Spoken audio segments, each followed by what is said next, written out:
Thanks for having me. A few years ago, I discovered a movement that profoundly changed the way I view the world. It completely transformed the way I operate and inspired me with hope for our future.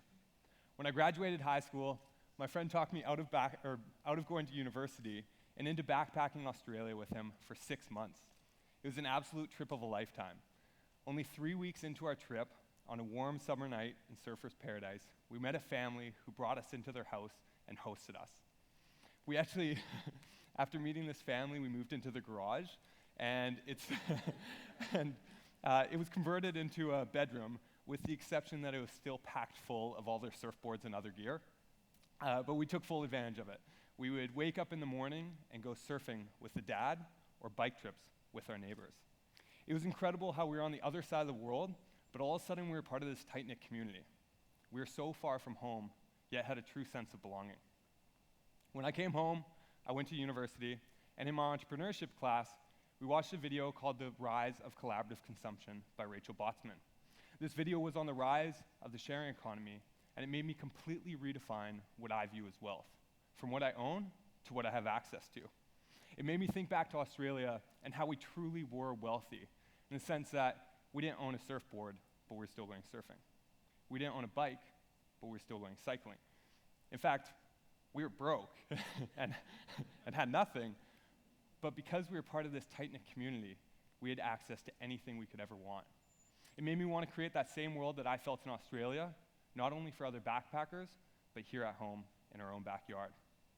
As I was watching this TED Talk, I quickly realized just how much stuff I own that just sits idle for most of the year, completely unused.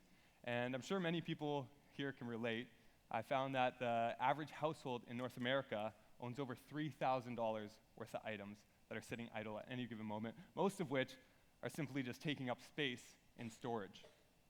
I realized how irrelevant ownership could be if we could create a world where we just had access to anything we could ever want. So as I was sitting in my entrepreneurship class, watching this TED Talk, another point came up that gave me goosebumps. As I'm sure many of you are well aware, the world is in a bit of an environmental mess right now. We have a garbage patch 2 times the size of Texas in our Pacific Ocean. What really excites me about this movement is the ability for us to shift our society from a culture of hyperconsumption and ownership to interdependence and access.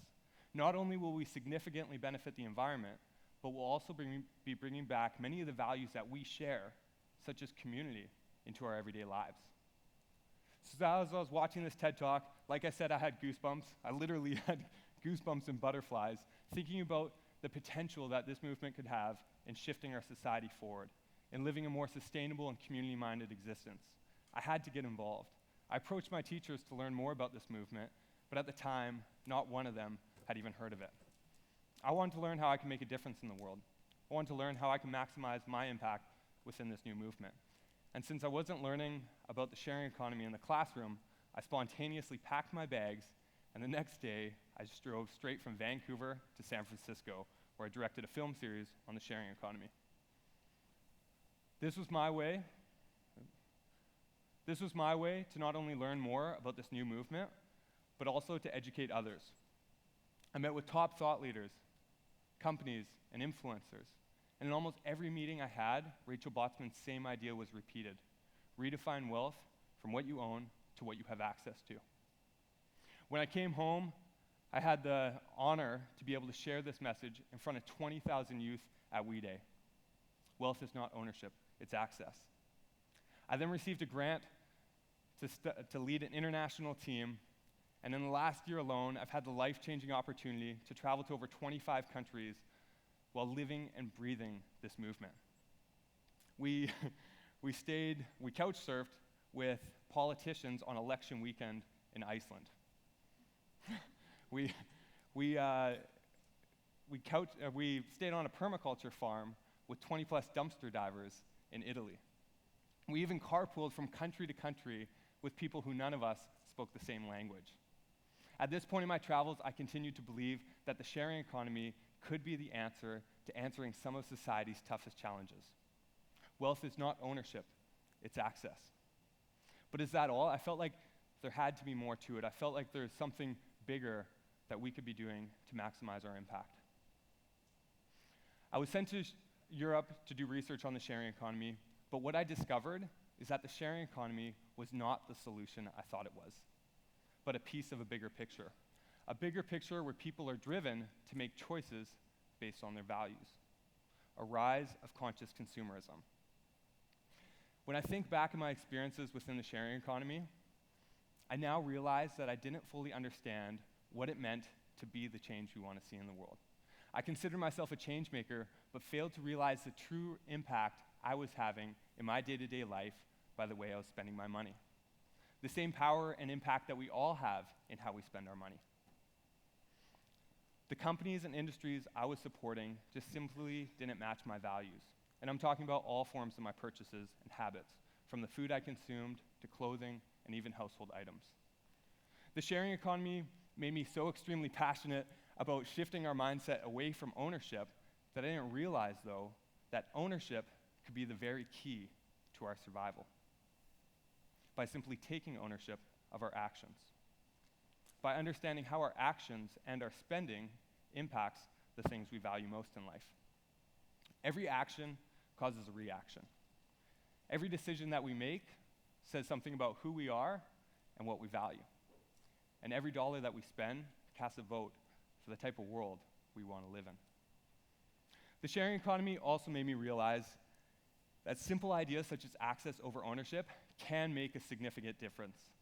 But one adjustment to how we live our lifestyle is just simply not enough to create a world where we all truly thrive. To create a world where we don't have a giant garbage patch in our ocean. Some people say that it might be too late. We often get consumed in the one idea that we can do to make a difference.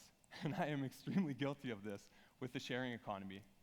But I now believe that it's not too late.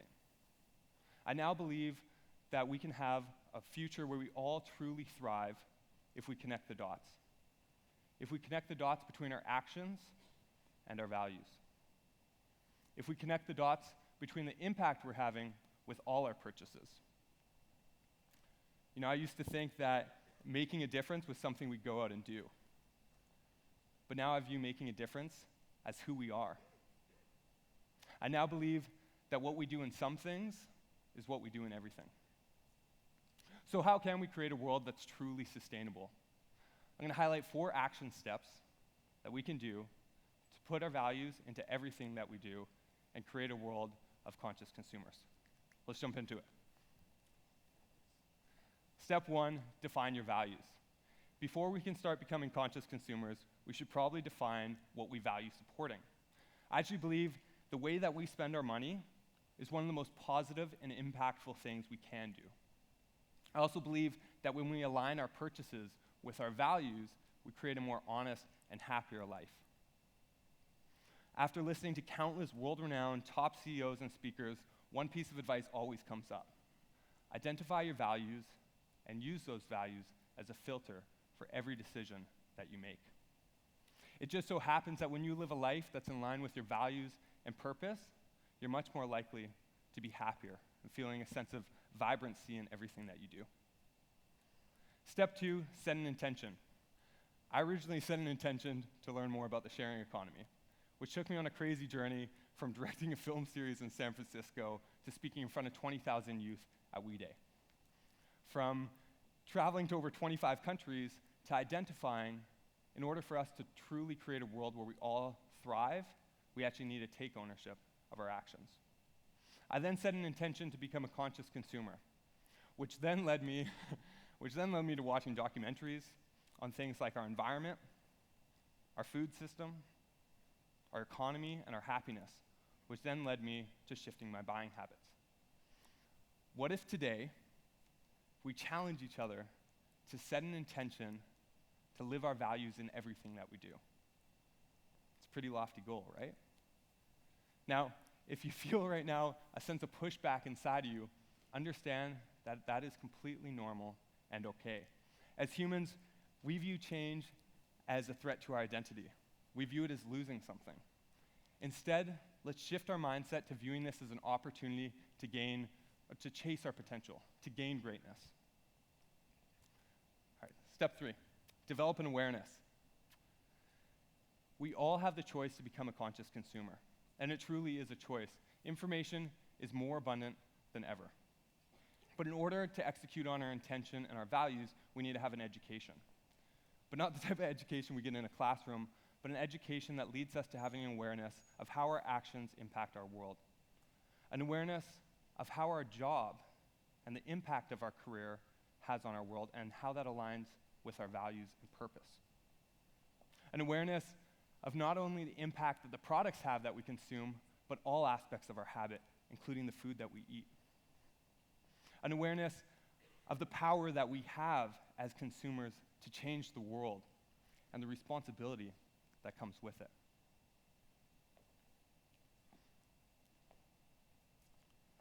Step 4, shift our habits.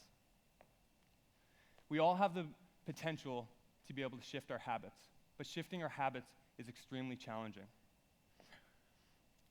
Aristotle once said, "We are what we repeatedly do." Excellence, then, is not an act, but a habit. We are what we repeatedly do. Living our values and making a difference is not an act, but a habit.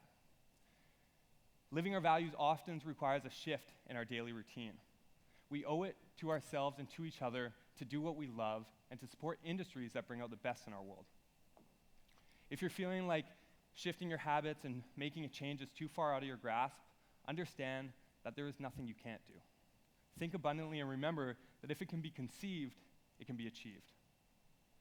If you're feeling right now like you're getting pushed outside of your comfort zone, then good.